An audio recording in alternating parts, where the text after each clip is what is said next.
Bom dia, boa tarde, boa noite. Em Foco está de volta trazendo Álvaro Ottoni de Menezes, ou simplesmente Álvaro Ottoni, escritor com mais de 30 livros no mercado, né, celebrando 35 anos de escrita.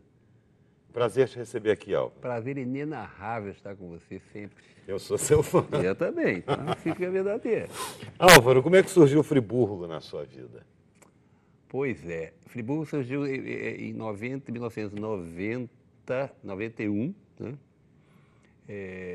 Quando eu fui convidado eu trabalhava no Jornal do Brasil, fui convidado pelo então prefeito Heródoto Bento de Mello para participar da assessoria de comunicação social dele.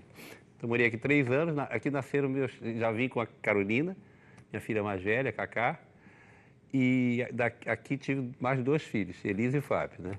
Depois voltei para o Rio, lá ficamos 10 anos, mas sempre namorando a cidade. Agora, eu sou lido em Friburgo desde 83, que é desde o começo de carreira, eu comecei em 81. A Ângela Mieri tinha aquela livraria Papelote. Sim. Ela provocava a adoção dos meus livros nas escolas, eu ia correr às escolas, conversar com as crianças, ficava hospedado na casa dela, e comecei a namorar a cidade dessa ocasião. Depois voltei para o Rio, mas continuei namorando a cidade. E naquele tempo não havia internet, então fora do eixo Rio-São Paulo estava morto, né? Não, com certeza. Aí agora eu pude vir para cá e a melhor coisa que fiz. E no JB você teve a oportunidade também de trabalhar com grandes nomes, né? Grandes nomes. Nilson Laje, Sônia Miranda, Daniel Velman. Eu já vi o Gechel, Zé Castelo, isso na área mais da literatura, né? E o José Castelo na crônica, na literária, enfim. Foi uma escola, né? Foi uma grande escola. Mas nunca foi a minha praia, jornalismo. Não, né? Não. Mas você já ensaiou uma carreira futebolística? Já também. Eu nasci, eu sou o 7º de 10 filhos, né? Nasci numa casa muito grande, em Botafogo, no Rio de Janeiro, 10 quartos. Meu pai muito católico, tinha missa lá em casa, tinha capela lá em casa. E meus irmãos mais velhos colocavam uma bola no meu berço, me acostumando com ela. Então, as pernas tortas aqui não negam, né? Então, eu vivia jogando bola. Não tinha televisão, embora a televisão já existisse, mas não fazia sucesso nenhum lá em casa, né? Diante de tantos atrativos. Vivia no campo jogando bola, falando sozinho, com um amigo imaginário. E daí, meu sonho dourado era ser jogador de futebol e não fui por pouco. E daí para a literatura? Quer dizer, nessa casa de 10 quartos, de um pai que também tinha um veio literário, né? Uhum. Até força dos cargos que ocupou, né? Foi um nome muito importante no Rio de Janeiro e no Brasil. O livro permeou essa infância? O livro foi marcante nessa sua infância? Sem dúvida, porque como você disse, lá em casa pensava-se em livros, né? Então, eu brincava de bola e sempre envolvido com livros. Meu pai contava histórias, meu pai uma vez me disse que me surpreendeu com um livro, não sabia ler ainda. Diante de um livro, lambia esse dedo aqui e virava com esse. Lambia furabolo da esquerda e virava com o da direita, né? Então já tinha essa relação com o livro. Até ela disse para nenhum dos meus irmãos chamar minha atenção, porque são tão intensos sentimentos infantis, tão plenos, tão verdadeiros, mas tão dependentes de uma sustentação afetiva para surgir em sua plenitude. Se vocês rirem do Álvaro, é capaz de lhe afastar o livro. Mas eu tinha espaço ali para falar muito sozinho, para ter um monte de amigo imaginário, né? E ali também tinha a minha árvore, que é um grande quintal e uma grande mangueira.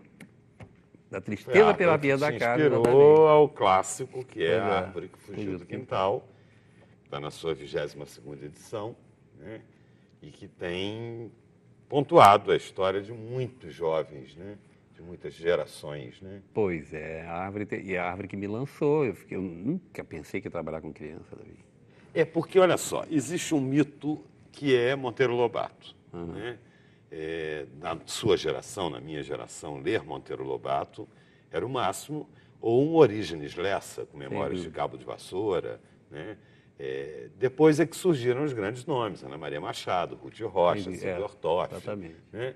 O próprio Ziraldo entrou para o universo infantil muito depois, né?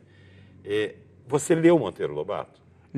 Eu li pouco Monteiro Lobato, Caçado de Pedrinho, mas é que eu me fiz leitor com revista, com gibi, com revistinha mesmo. E também basicamente porque na minha época, exatamente como você disse, esse pessoal todo, Ana Maria Machado, Ruth Rocha, a Lígia Oswiraldo, Lígia Bojuga, eles vieram de 70, o boom de 70, né? Eu já nasci em 80, uma década depois, Origens Lessa antes deles, né? Eu era publicitário, enfim. Mas eu cheguei a beber na fonte Origens Lessa é a fonte mais límpida da minha inspiração, né? Sem dúvida. Me deu até o nome, fizemos uma bela amizade, ele em final de carreira, ele me via muito eu começando, íamos à escola juntos, eu ia buscá-lo agora fugiu o nome, na Prado Júnior ele morava, íamos à escola e tudo, e ele me fez nome de rua na cidade dele, que é Lençóis Paulista. Sim, sim. Né? Então, mas Origens foi de mais linda inspiração, mas eu não tinha ainda uma leitura. Na minha infância eu me fiz leitor por gibi. O que muita gente condenava. Pois é, exatamente, muita gente condenava. Ah, sim, era maldito. Era uma Pô, leitura você vai ler um livro, fica lendo. taxada de segundo nível. Segundo nível, né? Imagina ler gibi. Pois é, e que delícia que é. Forma leitor. Não, Gibi forma leitor. Até ler, bula de remédio forma ler leitor. qualquer coisa forma leitor. Até bula de remédio. Ler forma leitor. Sem dúvida. Eu sempre coloco o seguinte, me perguntaram na Bienal no ano passado, o que eu achava, por que o Brasil lia tão pouco? Eu disse, porque se escreve muito pouco. Faltam escritores no Brasil. Talvez isso não é uma crítica, é apenas um ponto de reflexão. Trabalha-se muito mítico, né? E aí a própria escola afasta a criança do hábito de escrever, porque você precisa escrever tão bem quanto Machado de Assis, tão bem quanto Monteiro Lobato, tão bem, quando na verdade a prática da escrita, né, é que faz com que essa criança se interesse, inclusive, em ler. Sem dúvida. Né? Claro. Quem lê, pensa. Quem pensa, escreve. Claro. Né? Tem toda a razão. Você concorda com claro, essa reflexão? Perfeitamente. Exatamente. E nós pensamos em ondas, escrevemos em símbolos. Né? Essa transferência é exercício. De escrever é arte central trazer. Fala melhor isso. Nós pensamos em ondas, escrevemos em símbolos. Porque é energia, né? É onda, né? E essa tradução requer treino, né? Essa tradução requer treino. E a criança, eu acho que é por isso que a primeira manifestação literária da criança é pela poesia. Porque não precisa ter começo, meio e fim, não precisa ter treino. Ela tem 8 anos, 7 anos, não tem nem tempo de vida para ter treino, né? Mas lá em qualquer agenda de criança, qualquer caderninho de criança, tem lá declaração de amor, poesia, usa muito verso. Por quê? Porque mas isso é o direto coração, coração. Sim, o coração. É direto a emoção. A emoção o coração fala uma língua única, né? Única, universal. Exatamente. Né?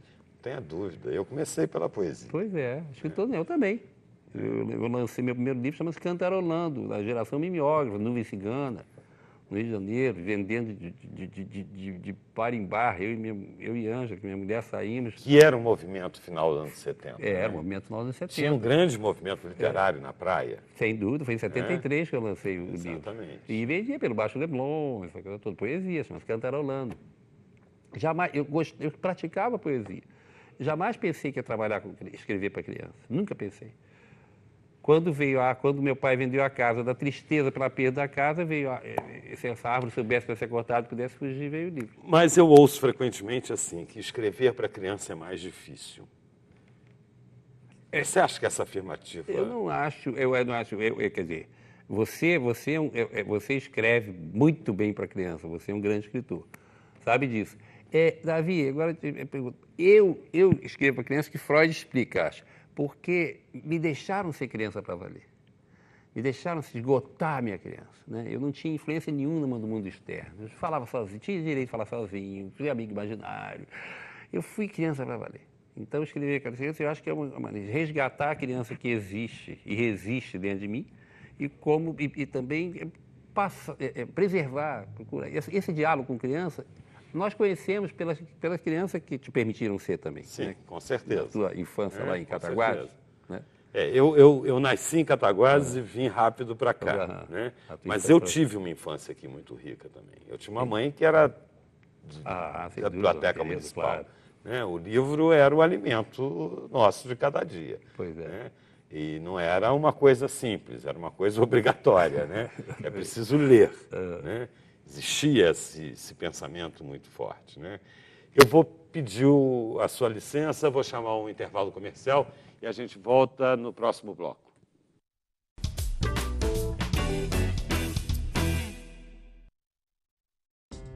Há 50 anos, a Predial Primos aposta no mercado imobiliário para que nossos filhos possam brincar com segurança e tranquilidade. No lar, doce lar. Predial Primos, administração de imóveis, condomínios e bens.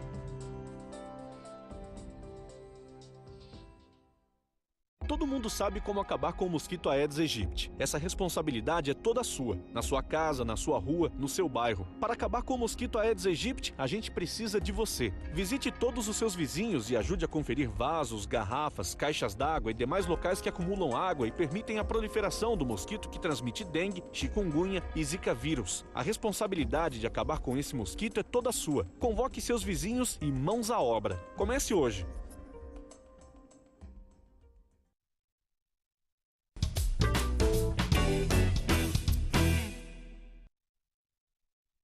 Recebendo hoje o escritor Álvaro Ottoni de Menezes, o Álvaro Ottoni. Álvaro, e o processo criativo, né? Como é que funciona? Existem autores que definem muito bem o que é insight, o que é inspiração e a questão da criatividade. Essa semana eu li, inclusive, um desses autores dizendo que criatividade é uma história que já existe, que você vai contar de forma diferente. Inspiração é quando você imagina uma história que nunca existiu. Né? O que você acha dessa afirmação e como é que funciona o seu processo criativo? Pois é, a afirmação é ótima. O meu processo criativo funciona assim. Eu sou muito observador. Você como escritor, como jornalista, como escritor, sobretudo, a gente desenvolve muito poder de observação, né, Davi? Então, e eu sempre ando com papel e caneta e anoto, alguma coisa eu anoto. Né? Comecei na máquina de escrever, né? A famosa máquina de escrever, aquela Olivetti, né? E depois hoje eu começo no papel, depois eu escrevo a ideia, depois eu vou trabalhar com calma sobre aquela ideia, de preferência em casa, no mesmo lugar, sou muito sistemático. E aí eu vou puxando ideia, a história vai nascendo. Porque muitas pessoas acham que o livro nasce pronto, né? Não, o processo de criação é esse mesmo. Uma ideia vai puxando ideia e a história vai nascendo, você vai dando novos rumos, enfim. Depois eu passo para o computador. Isso depois, com calma, eu passo para o computador, mas primeiro vai assim. Né? O processo de criação é esse. Muita observação e, às vezes, à noite, tem uma grande ideia, preguiça de acender a luz, pegar a caneta, falar, amanhã me lembro, já era. Não lembro. Então, o conselho é esse. Tem uma ideia, anota, né? E vai trabalhar no seu tempo. Seus personagens têm filiação, data de nascimento, signo? Né? É engraçado. Eu não tenho, eles não têm nada disso, não. Mas quando eu era pequeno, eu falava muito sozinho. Eu tinha um monte de amigos imaginários. Eu tinha um clube. Eu era o Dudu, era o camisa 10 do nosso time, que era um clube. O nosso time ganhava do Santos, ganhava da Seleção Brasileira. E nesse clube tinha as namoradas, eu botava todo mundo tinha nome, as meninas tinham nome. Eu era o conselheiro também, o centro vinha reclamar comigo, tinha brincado com a namorada, eu dava conselho, enfim. Eu vivi muito no mundo mágico, mas na literatura não. Os personagens não têm ainda. Não tem essa construção. É interessante essa questão do processo criativo, porque há autores que dizem que o dono das horas, né, ele sopra. Você tem essa sensação? Sim. Chama-se daimon também, né? O daimon, na literatura, o demônio. O Daimon é um ser espiritual quando você é tomado. Quando você, por exemplo, tem uma ideia ótima, você começa a escrever. E aí, você, de repente, a coisa começa a fluir de uma tal maneira que parece que você... Gente, sou eu que estou escrevendo isso mesmo, né? É quando o Daimon toma o timão. Quando, se você racionaliza no meio e está lendo, olha que coisa maravilhosa que eu escrevi, isso está lindo, e agora eu vou... Pronto. Daimon é Lançou. tímido, Você tirou então. o Daimon, você racionalizou, tímido, você né? passou para a razão. Não deixa o timão com ele, é ele que tem que levar esse Conduzir. barco. Conduzir. Isso acontece com você. Eu acho. Todos nós temos o nosso... Você é tomado por aquilo e deixa ele ir. Se parar para racionalizar, olha que coisa, e agora de onde eu vou já era. O Miguel Falabella, que eu tenho um carinho muito especial, Também. diz que o escritor ele tem que escrever todo dia. Nem que seja uma bobagem, Eu também concordo. uma frase. Também concordo. Não gostou, amassa o papel e joga Joga fora. fora. Você tem que escrever religiosamente todo dia. Você escreve todo dia. Eu escrevo todo dia. E eu concordo com ele, com você. Você também escreve todo dia. Todo dia. Então, todo dia, tem que ser alguma coisa. Todo dia.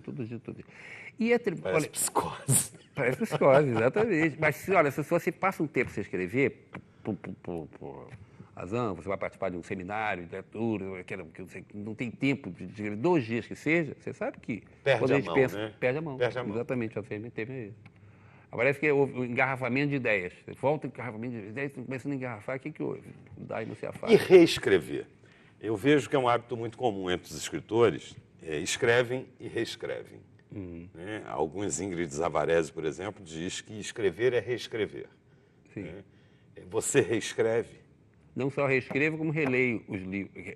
Eu reescrevo, eu tenho um hábito, eu escrevo o livro, mas eu estou completamente apaixonado pelo livro, né, pela história. Porque eu escrevo sempre, como você escreve sempre. A maioria das coisas que eu escrevo não viram livro. Vou para uma gaveta que eu tenho lá em casa chamada Gaveta das Ideias. Às vezes eu quero escrever, não tenho ideia nenhuma, vou lá na Gaveta das Ideias, pego uma coisa horrorosa que eu escrevi, mas que dali eu tive uma boa ideia. Então, quando vira livro é porque... Mas aí eu estou completamente apaixonado. Vai virar livro, estou apaixonado. Mas eu deixo ele de molho uns 15 dias e releio depois, para poder sair. Quando eu vou reler, aí eu reescrevo algumas coisas. Eu vejo uma falha aqui, só percebo porque me distanciei. Se não houver distanciamento, fica muito... Você não vê defeito. Né? A namorada é nova, a paixão nova, é linda, conquistada. né? Linda, 18 anos. Não tem defeito, não tem defeito. Nossa, Você olhos parou, azuis, cabelo bom, loura. exatamente. E aí, de repente, você observa que não é bem isso. Pois é. Né? E releitura da vida, quer dizer, reler. Se você lê, eu tenho esse hábito de ler um livro e reler. Reler o livro, por exemplo, esse livro está lendo agora. A releitura do livro de outra pessoa, estou lendo um livro seu, né? Sim. Vou reler esse livro. A releitura É outro livro. É outro livro, é muito bom. É outro livro. É muito bom, É. exatamente. Porque talvez porque aqueles sentimentos que foram suscitados na primeira leitura já tenham amadurecido em você. Tem razão. Aquele olhar já tem amadurecido. Então você olha com outros olhos Exatamente. aquela mesma obra. Eu tenho livros que eu releio sempre. Né? Machado de Assis, Sim. Gabriel Garcia Marques, 100 Anos de Solidão. Pois é. Né?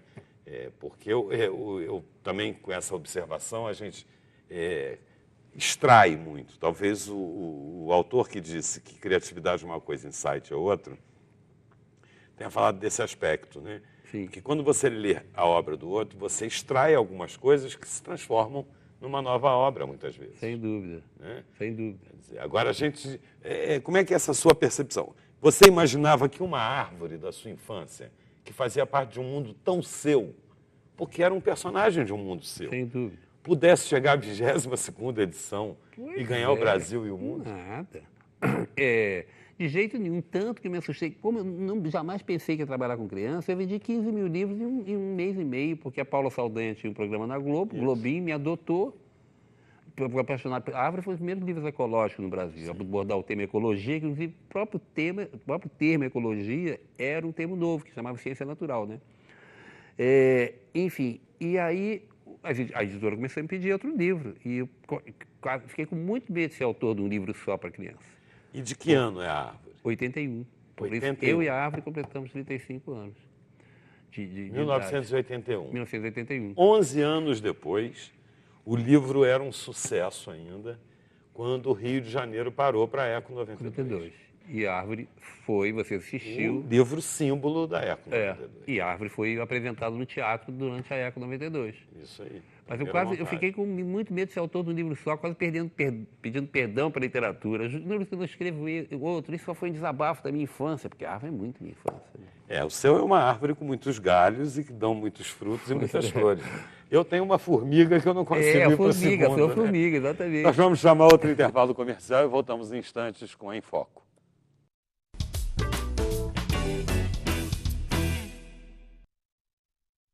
Conheça a Espaço Decor e deixe a sua casa como você sempre sonhou. Na Espaço Decor, você encontra móveis de primeira linha, qualidade e variedade em sofás e muito mais. Produtos sob medida para valorizar cada ambiente da sua casa. São mais de 500 metros quadrados de opções para você.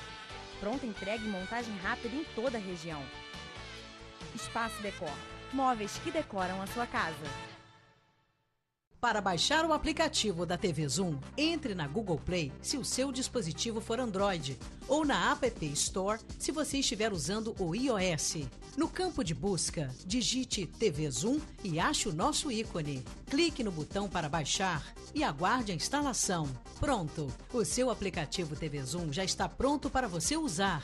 Abra o aplicativo e veja o ícone ao vivo. Clicando nele, você assiste a nossa programação em tempo real, em qualquer lugar, 24 horas por dia. No ícone Vídeos, você assiste matérias do Zoom TV Jornal e programas exibidos durante a semana. Em Notícias, você confere informações sobre o mundo, Brasil e Nova Friburgo.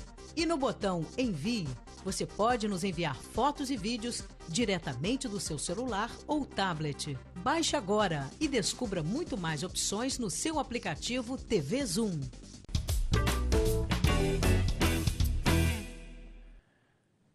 Bom, último bloco, parece que a gente teria assunto para mais uns 6 blocos aqui, né, Álvaro? Mas tranquilo, vamos focar então nesses seus 35 anos. É um grande prêmio para a literatura brasileira ter o Álvaro na ativa, né?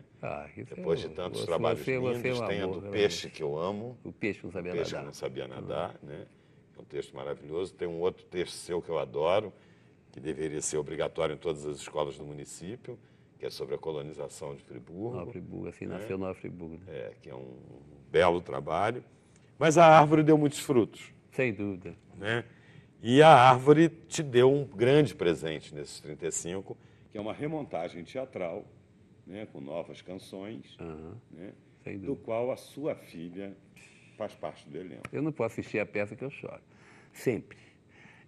A Árvore do Quintal está no teatro, na remontagem, é basicamente o mesmo texto, só que um musical, então, quer dizer, 60% do texto. Está em cartaz no Oi Futuro Flamengo, vai até dia 29 de maio. É um musical lindíssimo, só com atores de ponta. E a minha filha, Cacá, trabalhando com 3 papéis lá. Cacá Ottoni, grande atriz. Minhas duas filhas são grandes atrizes. Duas grandes atrizes. Cacá Ottoni e Elisa Ottoni. Cacá e Elisa Ottoni. E foi, como você disse, Davi, um prêmio para esses 35 anos de carreira, né? Inclusive, a Árvore está levantando um pouco, relevantando a minha carreira. Em função desses 35 anos, em função do sucesso da Árvore, que é sucesso de crítica, é sucesso de público. Terça-feira, às 2 horas da tarde, abre a bilheteria. Quarta-feira já tem mais ingresso no final de semana. É um musical extraordinário, vai ganhar muitos prêmios. Em função disso, acho que meu nome começou a ser relembrado. E eu faço capacitação de professores, né, com a pedagogia do afeto do olhar. Tem um espetáculo também. Meu espetáculo de contação de história, sou contador de história, formo contador de história, enfim, minha agenda está lotando em função disso, sabe? Coisa boa. Pois é, graças a Deus. E uma nova edição do livro. E uma nova edição do livro. Agora vai para a 24ª edição, porque esse é o da 22ª, mas na realidade ele vai entrar na 24ª, já está na 23ª edição, a Árvore Fugiu do Quintal. Continua fugindo, né? Não, sem sombra de dúvidas, né? E atualíssimo, né? Pois é, cada vez, infelizmente, cada mais vez, atual, cada vez mais né? atual. Quer dizer, o que Pois é. comprova que a literatura teria um poder de frear os homens, mas, infelizmente, no que diz respeito ao meio ambiente, à ecologia e ao respeito à natureza, isso não aconteceu, né? Pois é. São 35 anos de bandeira, querendo dizer a todo mundo que nós fazemos parte dessa natureza que Pois é, desprezamos, né? exatamente. E que ela nos dá sinal a todo instante. Sem dúvida, que tem a Nós, terra nossa friburguenses, mãe. somos sobreviventes disso. É mesmo, tem razão. E, no entanto, a gente vê que continuam interferindo, mexendo irresponsavelmente. Agora, existe um mito, né, de que os autores ganham muito dinheiro. Pois é. E eu fico imaginando que você, na 24ª edição, já tenha 3 apartamentos em Claro, Paris, né? no Leblon. E no Leblon, Pois inclusive, é, né? exatamente. Quer dizer, como é difícil ainda a vida do escritor. Sem dúvida. E isso nos obriga a ter uma atividade profissional paralela, né, Davi? Porque o autor recebe 10% de direito 10%. autoral. Se nós fôssemos... O que significa, é bom frisar, 10%. Ou seja, se você adquire um livro de R$ 45, o autor recebe R$ 4,50. É. O restante é dividido entre a editora e o livreiro. Sem dúvida. Né? Que é a livraria, né? Então, como é difícil sobreviver da literatura no país, né? Pois é, exatamente. Você como escritor sabe bem disso também. Se fôssemos nós autores, se fôssemos nós morássemos nos Estados Unidos ou na Europa, estávamos ricos. Com certeza. Estávamos com ricos. certeza. Mas no Brasil bom, aí vem uma cadeia, né? Você lê-se pouco, Compra-se pouco livro. as tiragens em função disso são Porque baixas. temos poucos autores, Exatamente, pouca porque tem gente poucos se interessa autores. em trabalhar nesse Exatamente. mercado, porque não é um mercado rentável. Porque o pessoal não escreve, como você disse. Não escreve, exatamente. né? Tem medo de escrever. Pois é. Né? Porque disseram para ele na escola que você tem que escrever bonito, Exatamente. né? Você tem que escrever bem escrito. Né? Quando escrever nada mais é do que um ato de comunicação. Pois é, aí você caça a criatividade na base. Então escrever Com é muito certeza. chato, né? Você Com tem que escrever certeza. bonito eu não quero. Olha, estão me sinalizando aqui que a gente está finalizando o programa. Poxa, infelizmente, né? Mas não faltarão oportunidades para que a gente esteja junto. Eu tenho certeza que 2016 é mais um ano de Álvaro Ottoni. A sua carreira sempre teve, como toda história, pontos de virada. Né? Não existe história sem ponto de virada. E como nós somos histórias, né, que se escrevem todos os dias, né, e que escrevemos todos os dias, eu tenho absoluta certeza que 2016 vai ser um ano de muitas letras para você, de muitas estrelas, né? E a gente fica muito honrado que Friburgo tenha conquistado seu coração. Meu querido, eu que fico muito honrado. E eu fico muito honrado em tê-lo como amigo e a recíproca é verdadeira. Porque você vai agora para o seu 4º livro, né? E com todo o seu talento, com todo o seu... Obrigado, Álvaro. Sua criatividade, né? É um prazer enorme estar com você. Prazerzão. Em Foco fica por aqui, estaremos juntos na próxima semana.